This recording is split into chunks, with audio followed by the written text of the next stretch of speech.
Ajuda aqui no negócio. Fala, irmão. 55. É 1955? Não. O calendário, nós estamos no ano 2024, depois de Cristo. Quando a gente conta antes de Cristo, a gente conta na ordem decrescente.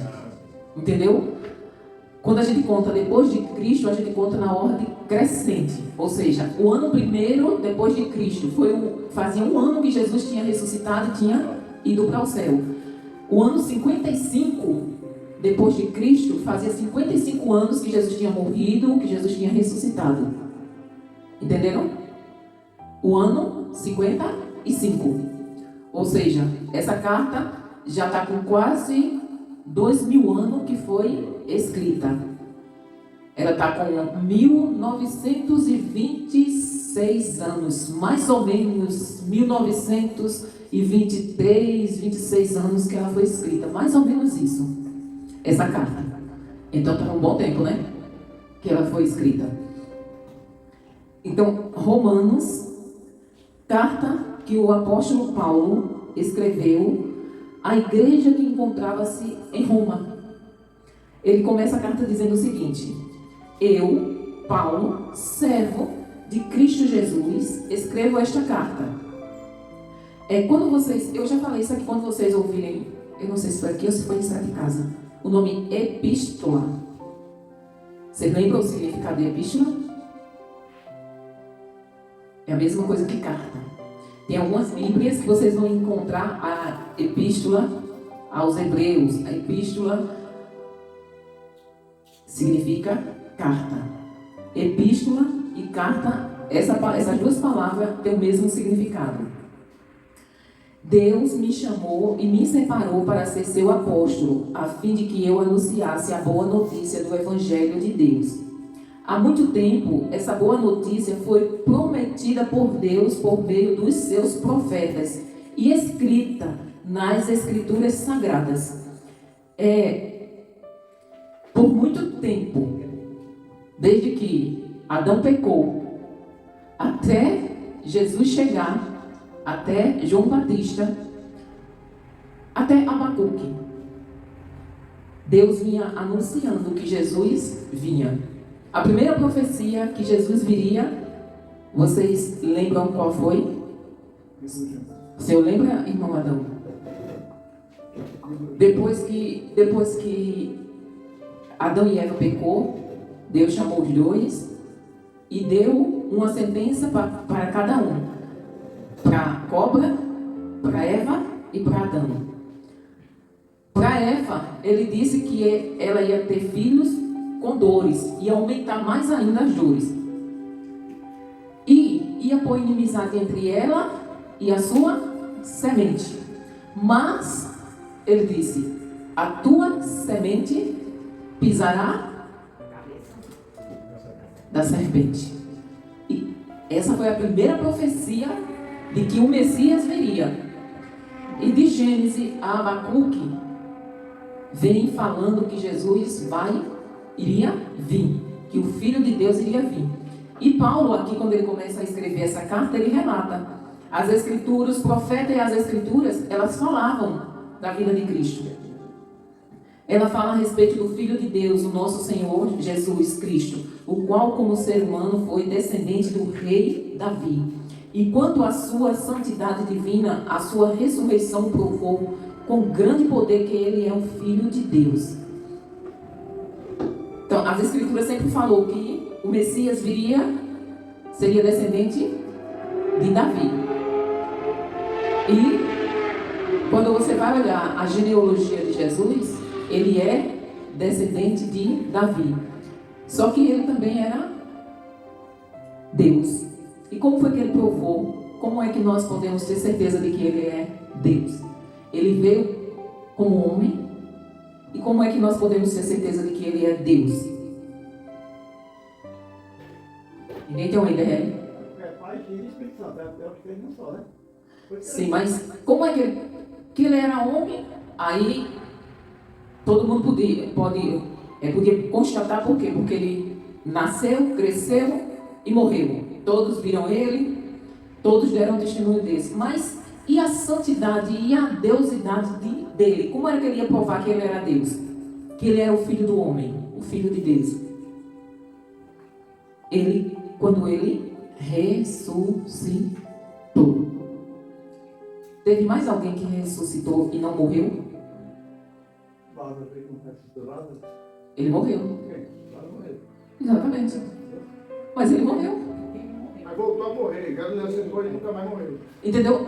O único que ressuscitou e não morreu, que está vivo, é Jesus Cristo. É o único. Então assim, é por isso que ele prova que era o filho do homem. Por quê? Porque ele ressuscitou. Por meio de Cristo, Deus me deu a honra, isso é Paulo falando, de ser apóstolo no serviço de Cristo para levar pessoas de todas as nações a crerem em Cristo e a serem obedientes a Ele. Entre essas pessoas estão vocês que moram em Roma, a quem Deus tem chamado para pertencerem a Jesus Cristo. Por isso eu escrevo a todos vocês que estão em Roma, todos vocês a quem Deus ama e a quem tem chamado para serem o seu próprio povo, que a graça e a paz de Deus, o nosso Pai e do Senhor Jesus Cristo estejam com vocês. Em primeiro lugar, por meio de Jesus Cristo, dou graça ao meu Deus por todos vocês, pois no mundo inteiro se ouve falar a respeito da fé que vocês têm. Eu sirvo a Deus com todo o meu coração, anunciando a boa notícia a respeito do seu Filho. Deus é testemunha de que digo a verdade. Ele sabe que eu sempre lembro de vocês e oro por vocês. E peço a Deus que, se for da sua vontade, Ele faça com que agora eu possa ir visitá-los.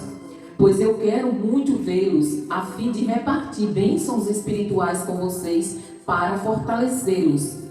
Quer dizer, para que nos animemos uns aos outros por meio da fé que vocês e eu temos. Irmãos, naquela época, Roma era como se fosse os Estados Unidos das Américas. Qual é o país mais poderoso? Não é os Estados Unidos? Ou vocês acham que é outro? Tem outro tentando ainda chegar ao nível dele, né? Mas ele ainda está como a maior potência do mundo.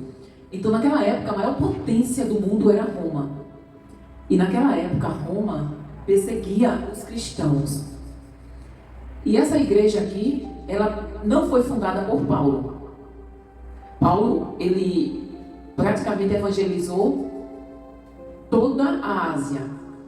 Só que quando ele pendeu para a Europa, que é onde fica Roma, o Espírito Santo dizia não, agora não. Quando ele pensava, quando ele planejava em ir para Roma, o Espírito Santo dizia não. Por isso que ele diz, né? Eu planejo, eu tento, eu quero, mas até agora ainda não deu certo eu ir. Então, como não deu certo, eu vou escrever uma carta, porque eu não sei quando é que eu vou, mas eu vou escrever uma carta para compartilhar com vocês algumas coisas que Deus tem me mostrado. E provavelmente essa igreja, ela foi fundada, aliás, provavelmente não, ela foi fundada pelos judeus, mas ninguém sabe ao certo quem foi. A igreja católica costuma dizer que foi Pedro que fundou a igreja, só que não foi Pedro. Pedro não foi Papa, Pedro não foi, ele foi apenas o apóstolo Pedro. Ele não foi, e Roma diz que ele foi, né? O que a igreja católica diz que ele foi. Vamos continuar, a partir do 13. Meus irmãos, quero que saibam que muitas vezes resolvi visitá-los, mas fui impedido até agora de fazer isso, pois eu gostaria que o meu trabalho produzisse resultados entre vocês também, como tem acontecido entre outros não-judeus. Pois é meu dever pregar a todos, tanto aos civilizados como aos não civilizados, tanto aos instruídos como aos sem instrução. É por isso que eu quero anunciar o Evangelho também a vocês que moram em Roma. Agora, preste só atenção no que Paulo diz. Eu não me envergonho do Evangelho, pois ele é o poder de Deus para salvar todos os que creem. Primeiro os judeus e também os não-judeus, pois o Evangelho mostra como é que Deus nos aceita. Pois o justo viverá pela fé, como dizem as Escrituras, né? E por meio da fé, do começo ao fim, como dizem as Escrituras Sagradas, o justo viverá pela fé. Por meio da fé, ele é aceito por Deus. Então, nós só somos aceitos por Deus se nós crermos. Se nós não crermos, tem muita gente que lê, tem muita gente que entende a palavra, tem muita gente que estuda a palavra, mas não tem fé. Vocês acreditam nisso? Tem muita gente. E para que nós sejamos salvos, nós precisamos crer que Jesus Cristo é o Filho de Deus, confessar nossos pecados e aceitá-lo como Senhor da nossa vida. Do céu, Deus revelou a sua ira contra todos os pecadores e todas as maldades das pessoas que, por meio das suas más ações, não deixam que os outros conheçam a verdade a respeito de Deus. Tem pessoas que, além de não crer, elas ainda atrapalham os outros crerem. Vocês prestaram atenção no que foi que Paulo escreveu aqui? Do céu, Deus revela sua ira contra todos os pecados e todas as maldades das pessoas que, por meio das suas más ações, não deixam que os outros conheçam a verdade a respeito de Deus. Deus castiga essas pessoas porque o que se pode conhecer a respeito de Deus está bem claro para elas, pois foi o próprio Deus que lhes mostrou isso. Desde que Deus criou o mundo, as suas qualidades invisíveis, isto é, o seu poder eterno e a sua natureza divina, têm sido vista claramente. Os seres humanos podem ver tudo isso nas coisas que Deus tem feito e, portanto, eles não têm desculpa nenhuma. Paulo está dizendo aqui que nós não temos desculpa nenhuma para não crer que Deus existe. Só é você olhar para a natureza. Tem alguém, vocês já ouviram alguém dizer na face da terra, desde que a terra foi criada, que o homem conseguiu criar alguma coisa?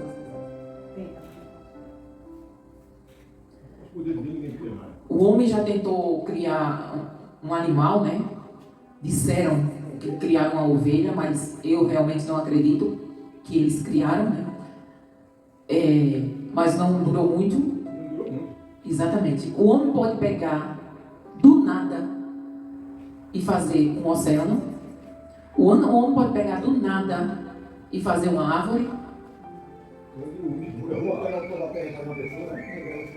Então, tudo que nós vemos revela a natureza divina de Deus. E quantas pessoas negam isso? Quantas pessoas negam, né, que Deus não existe, que Deus não fez nada disso, que isso é balela, que nós somos uns otários porque cremos em alguém que não pode ser visto, que não pode ser tocado? Quantas pessoas já falaram e continuam falando isso? E a prova de que Deus existe está aqui na nossa frente. Eu estou olhando para um ser que é impossível outro ser criá-lo, a não ser um ser divino, um ser único. Deus, ele não tem princípio, não tem fim, ele não foi criado por ninguém. Eles sabem quem Deus é, mas não lhe dão a glória que ele merece e não lhe são agradecidos. Pelo contrário, os seus pensamentos se tornaram tolos e a sua mente vazia está coberta de escuridão. Eles sabem que Deus é, mas eles não lhe dão a glória devida, eles são mal agradecidos, eles têm pensamentos tolos. E olha só, por causa disso, o que é que Deus fez?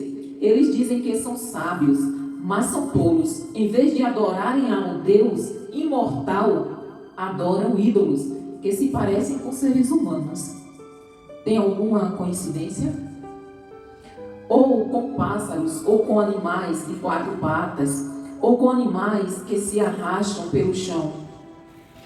Quantos deixam de adorar o Deus vivo, o Deus único, para adorar ídolos que parecem conosco? E se tem uma coisa que Deus, essa é uma das coisas que Deus mais abomina, é a adoração a ídolos.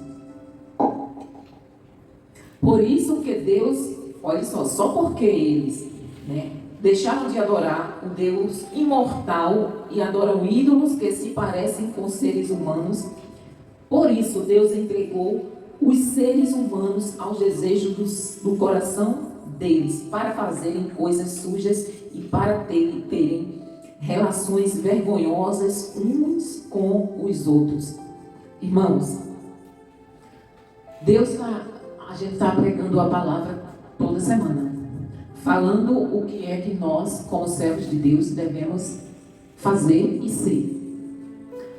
Mas você continua teimando em pecar, continua insistindo no que desagrada a Deus. Chega um ponto que Deus diz: você quer fazer a sua vontade? Então faça. E Deus entrega a eles as suas próprias vontades. Olha só, quando Deus deixa o homem fazer o que ele quer, a vontade dele, deixa que os pensamentos dele os envolva, olha só o que é que acontece. Eles trocam a verdade sobre Deus pela mentira e adoram e servem as coisas que Deus criou, em vez de adorarem e servirem o próprio Criador, que deve ser louvado para sempre. Amém. Por causa das coisas que essas pessoas fazem, Deus as entregou a paixões vergonhosas, pois até as mulheres trocam as relações naturais pelas que são contra a natureza. E também os homens deixam as relações naturais com as mulheres e se queimam de paixão uns pelos outros. Homem tem relações vergonhosas uns com os outros e por isso recebem em si mesmo o castigo que merecem por causa dos seus erros. Tem outras versões da Bíblia que eles dizem que eles têm relações sexuais, homem com homem. Contrária à natureza é exatamente isso. O homem, aqui está dizendo que eles deixaram de adorar a Deus, o Criador, e adoraram a criatura. Vocês estão vendo alguma coisa parecida no mundo de hoje? Vocês veem aí homossexual, lésbica, homem com homem, mulher com mulher? É isso que está dizendo aqui, que Paulo está descrevendo. Mas naquela época já tem isso, mano.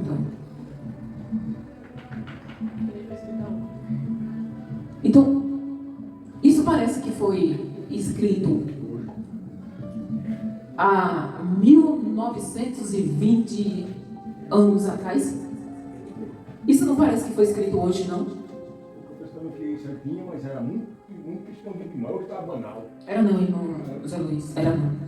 Para o senhor ter uma ideia, Deus acabou com Sodoma e Gomorra justamente porque um dos pecados, eles eram maus na sua essência, mas um dos pecados era esse. Então, hoje eu estava ouvindo um pastor e ele estava dizendo que na Roma antiga, um único rei não era homossexual. O nome dele era Cláudio. Mas em compensação, a mulher era uma vadia. Todos os reis de Roma foram homossexuais. Então, naquela época, não era diferente dessa. Está só piorando. Então, assim, eu estava lendo hoje, que tem um pastor que eu gosto muito de ouvir, que ele disse que para a gente entender Romanos, a gente tem que ler pelo menos, isso ele já ouviu de outro pastor, né? Ele disse, tem que ler pelo menos 16 vezes, lê e volta, lê e volta, lê e volta, pelo menos umas 16 vezes para poder você entender. Então, assim, Romanos, essa carta, ela é muito rica, ela tem ensinamentos tremendos. Então você vê aqui, que naquela época, Deus já entregou, Ele fez exatamente a igreja. A igreja, ela é feita de períodos. Tem períodos que há um avivamento. Aí as pessoas param mais de pecar. Ou seja, é como se você estivesse na escuridão e acendesse uma luz. Então a igreja, desde que Cristo se foi, a igreja tem vivido de fases. Tem aquela fase em que a igreja está brilhando, sendo luz, sendo sal, mas tem aquela fase em que a igreja está quase morrendo, está na UTI. Aí é onde o pecado toma conta de uma maneira terrível. Nesse período aqui, a igreja estava nessa situação. Por isso que o pecado estava... Só que depois veio a perseguição, veio outra perseguição, e a igreja teve um avivamento e o pecado ficou menos. A igreja prevaleceu, a igreja era luz. Então, quando a luz é acesa onde tem trevas, a treva sai, né? E hoje? Isso significa que hoje a igreja está precisando de um avivamento. A igreja está precisando acender a luz para que as trevas sejam dissipadas, afastadas, para que as trevas se acabem. Só que tudo isso que está acontecendo no mundo foi dito por Jesus que ia acontecer. O amor de muitos esfriando, o pecado aumenta, o amor esfria. Então assim, o pecado está aumentando, aumentando, aumentando. Só que vai chegar a um ponto que a igreja, dessa vez vai ser diferente, a igreja vai ficar tão sufocada com o pecado que Jesus vai vir tirar a sua noiva desse mundo. Quando Jesus tirar a igreja desse mundo, aí vocês vão ver bagaceira. Nós ainda não estamos vendo o pior do ser humano. Ainda não. Ainda vai ter coisa pior. É aquela história, né? Tem como piorar? Ainda tem como piorar. E ainda vai piorar. E como não querem saber do verdadeiro conhecimento a respeito de Deus, Ele entregou os seres humanos aos seus maus pensamentos, de modo que eles fazem o que não devem. Estão cheios de todo tipo de perversidade, maldade, ganância, vícios, ciúmes, crimes de morte, brigas, mentiras e malícia. Caluniam e falam mal uns dos outros. Têm ódio de Deus e são atrevidos, orgulhosos e vaidosos. Inventam mentiras, inventam maneiras de fazer o mal, desobedecem aos pais, são imorais, não cumprem a palavra, não têm amor por ninguém e não têm pena dos outros. Tudo que eu falei aqui acontece, vocês identificam isso aqui? Aqui não tem isso não, né, irmão Adão? Estão cheios de todo tipo de perversidade. Perversidade aqui não tem, né? Maldade também não, né? Ganância, muito menos. Vícios, nem pensar, né? Ciúmes, crimes de morte, brigas, mentiras e malícia. Essas coisas aqui não tem. Nem aqui, nem nesse mundo, né? caluniam e falam mal uns dos outros. Isso aqui é que não tem mesmo aqui nesse lugar, né? Tem ódio de Deus? Tem alguém que já viu aqui esbravejando contra Deus? Negócio de Deus! Isso não existe aqui, irmão Zé Luiz. Não existe pouco, né? Aqui de tudo existe. São atrevidos, orgulhosos e vaidosos, inventam maneiras de fazer o mal, desobedecem aos pais. Isso aqui não tem. Isso aqui não tem. Esses meninos são tudo obedientes, né, Josefa? É uma bênção. São imorais. Vocês sabem o que é imorais? Vocês sabem o que é imoralidade? Uma pessoa sem moral? Essa moral aqui, irmão Zé Luiz, vocês viram aqui que aqui fala que não cumprem a palavra? Cumprir a palavra, irmãos. Antigamente, eu lembro que a palavra de um homem, depois que ele falava, acabou. O sangue botasse no meio da canela. Ele ia cumprir. Hoje fazer isso igual o pastor Luciano, que diz, hoje os homens são tudo Nutella. A palavra de Deus, para chamar outro, não morria. Então assim, se o meu pai dissesse assim, vá ali na venda e diga ao seu fulano, era João o nome do dono da venda, diga ao seu João que mande essas compras que no final de semana eu vou lá pagar. O seu João mandava tranquilo. Por quê? Porque ele sabia que no final de semana ele ia pagar. Então eu fui criada numa época em que bastava o meu pai ou a minha mãe olhar para mim, não precisava nem falar.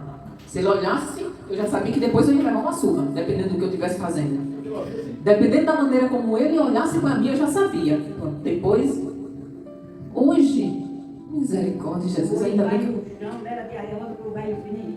bem que eu não tenho filho, porque se eu tivesse, quer dizer, que eu não tenho filho pequeno na minha companhia, né? Porque se eu tivesse...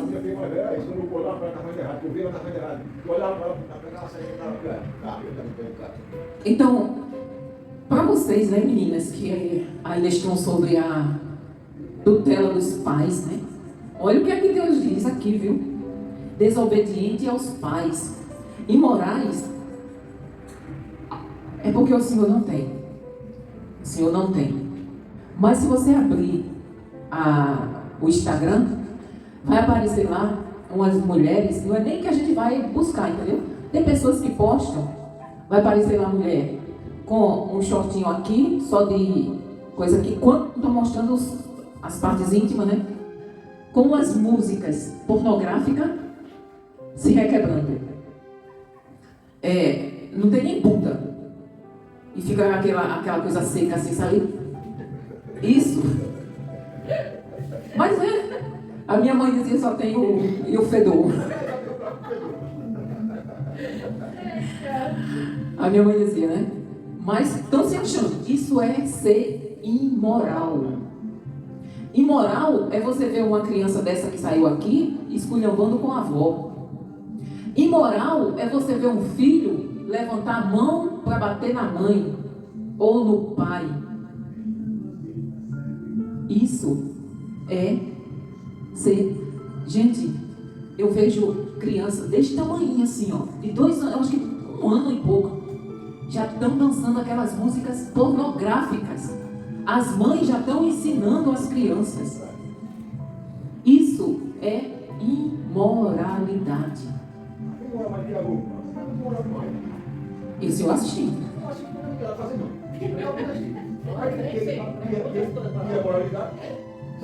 Tá vendo, Diana? Ele mesmo se entregando.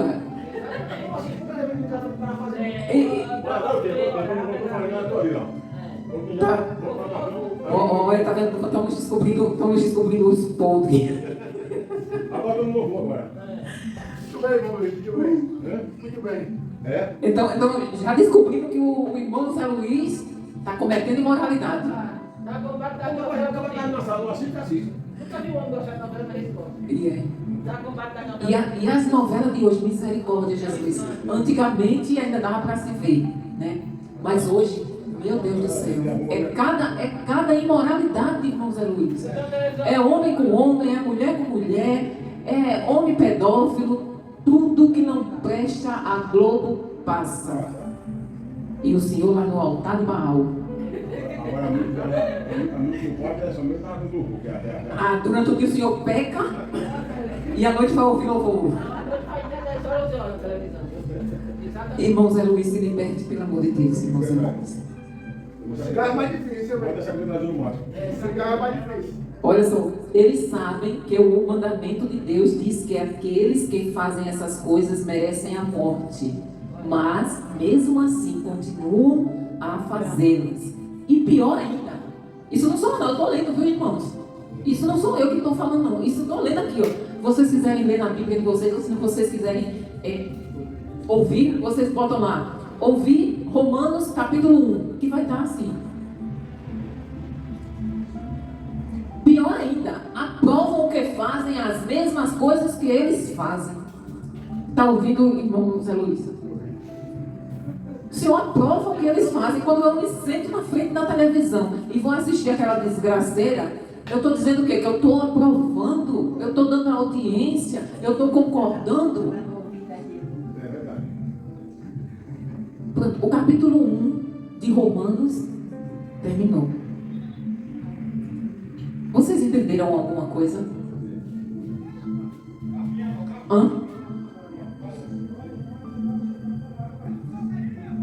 O que vocês tiraram dessa leitura que eu fiz aqui? Leva diretamente para o mundo. Só me leva para mim. Ô irmão, olha só. O mais impressionante é que Paulo, ele dá um relato das coisas ruins que os seres humanos fazem. E ele diz que aqueles que fazem e que concordam com os que fazem, eles vão para o inferno, irmão. Essa morte aqui é a morte espiritual, quando ele diz. Mas mesmo assim continuam a fazê-las, e pior ainda, provam os que fazem as mesmas coisas que eles fazem. Não tem. Eles sabem que o mandamento de Deus, que o mandamento de Deus diz, que aqueles que fazem essas coisas merecem a morte. Quando Paulo fala de morte aqui, essa morte não é a morte natural que todos nós vamos passar se não formos arrebatados. É a morte espiritual. Então, eu quis ler esse capítulo aqui para vocês. Não, já estão mortos. Essas pessoas que fazem essas coisas aqui que Paulo descreveu, se não se arrependerem, se elas morrerem, elas já estão com fazer só. Tem um pastor que a gente gosta de ouvir, que a gente ri aqui só com ele, né? Ele diz: gente, vocês já estão com o hotel pago. Quem faz essas coisas aqui já estão com o hotel pago. É o hotel, vai direto para o inferno. Ele fala bem assim. Então, gente, irmãos, não se enganem. Isso aqui é Deus falando. Na hora que você morrer em pecado, não tem conversinha não. Você não vai chegar lá perto de Deus e dizer: Senhor, dá um jeitinho aí, um jeitinho brasileiro. Com Deus não tem. Então, com Deus é sim e não. Ele diz que passar disso é procedência maligna. E não se engane. A gente não vai para o inferno só se for homossexual. A gente não vai para o inferno só se formos adúlteros. A gente não vai para o inferno só se formos prostitutos. A gente não vai para o inferno só se formos assassinos. A gente não vai para o inferno só se formos ladrões. A gente também vai para o inferno se a gente mentir. A gente também vai para o inferno se a gente tiver inveja. A gente também vai para o inferno se a gente falar mal do irmão. A gente também vai para o inferno se a gente tiver ira, se a gente tiver ódio, se a gente tiver rancor. Essas coisas tudo leva para o inferno. Então, aquela mentirinha, que nem aquele dia, né, eu disse que me irei com a Manuela, eu disse que se eu tivesse morrido naquele dia, eu tinha ido para o inferno, né? irmão Zé Luiz disse, só por causa disso, irmão? Pois é, irmão. Aquela coisinha pequena que você acha que besteira. É aquilo que vai manchar sua veste e não vai permitir que você entre no céu. Na borda, tem duas parábolas que Jesus conta. Uma é as bordas do filho do rei. Ele fez a festa de casamento e os convidados nenhum foram. E ele mandou chamar todo mundo que eles encontrassem, né? Mandou os empregados. A festa estava cheia. Só que quando ele chegou lá na festa, ele olhou assim e viu um homem que não estava vestido de acordo com a festa. Não estava vestido para uma festa de casamento. E ele chegou e disse, amigo, como foi que tu entrou aqui? Tu está vestido adequadamente? Aí disse que ele mandou os empregados pegarem aquele homem, amarrar os pés e as mãos e jogar no inferno. Então é sério. Eu quis ler esse versículo, esse capítulo, para vocês verem que Deus não está brincando. Foi escrito há 1900 e poucos anos atrás. Mas parece que foi escrito ontem. Os pecados que estão sendo relatados aqui, parece que foram ontem. E nós estamos o quê? Brincando de ser crente. Não é só o Senhor não, viu, irmão Zé Luiz? Nós também falhamos. Quantas vezes eu deito na cama, em vez de pegar a Bíblia ou um livro que vai me edificar, eu fico no Instagram, olhando aquelas besteiras. Às vezes quando eu olho, passou-se uma hora. Perdi uma hora na frente da tela. Isso são distrações que nos tiram da presença do Senhor. Isso quer dizer que a gente não pode se divertir, não pode... Claro que podemos. Agora, o que você está assistindo está lhe acrescentando na sua vida espiritual? O que eu estou assistindo, o que eu estou fazendo, o que eu estou vendo, o que eu estou lendo, aonde eu estou indo? Jesus está se agradando? Ele está indo comigo? Ou ele não está indo porque um santo não chega ou não faz aquilo que eu estou fazendo? Nós devemos pensar, quando for tudo que formos fazer, a roupa que vamos vestir, antes de falarmos uma palavra, nós devemos perguntar: Jesus faria isso? Jesus iria para aquele lugar?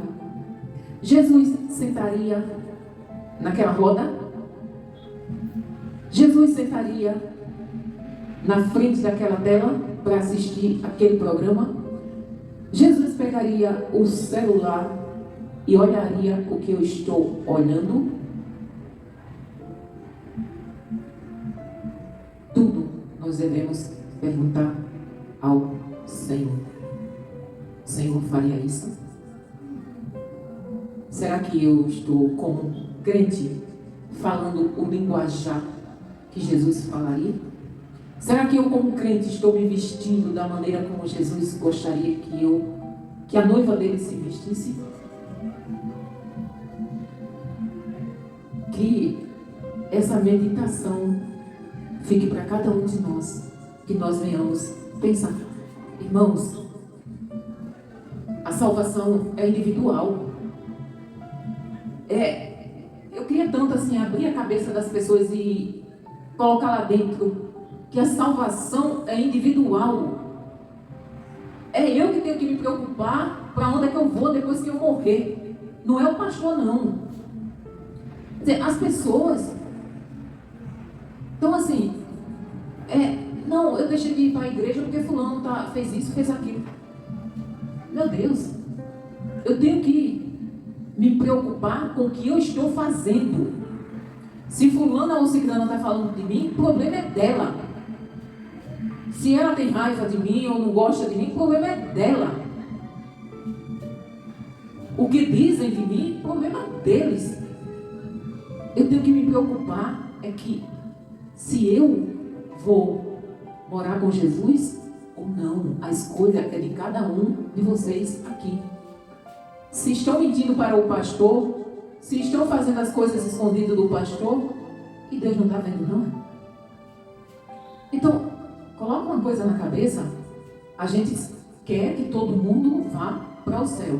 A gente ora, a gente lê a palavra para vocês, a gente explica a palavra para vocês, mas quem decide é cada um de vocês, se vocês querem seguir ou não. E nós vamos perder alguma coisa se vocês forem para o inferno? Eu não vou perder nada. Deus não vai perder nada. A única pessoa que vai perder é quem for para o inferno, que vai passar uma eternidade sofrendo. Ok. Exatamente. Então assim, as pessoas agem como se... As pessoas agem como se...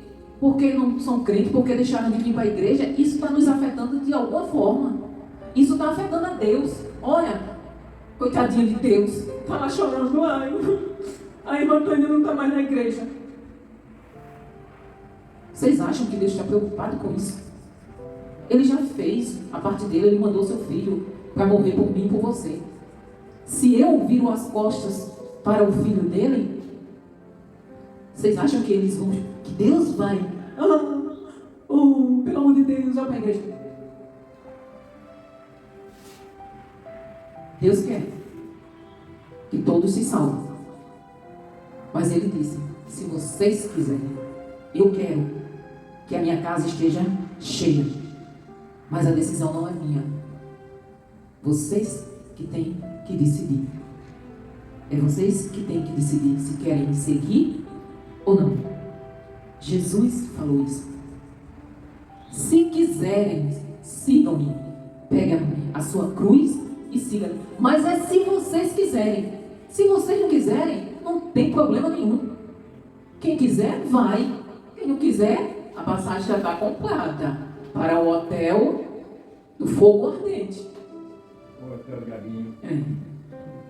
Então que a gente pense e medite, reflita sobre o que nós realmente estamos fazendo com a nossa vida, com a nossa salvação, com a nossa escolha. Glória a Deus. Amém?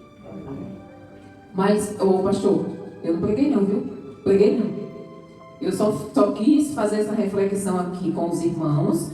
Por quê? Porque hoje Deus falou comigo e eu queria compartilhar com os irmãos.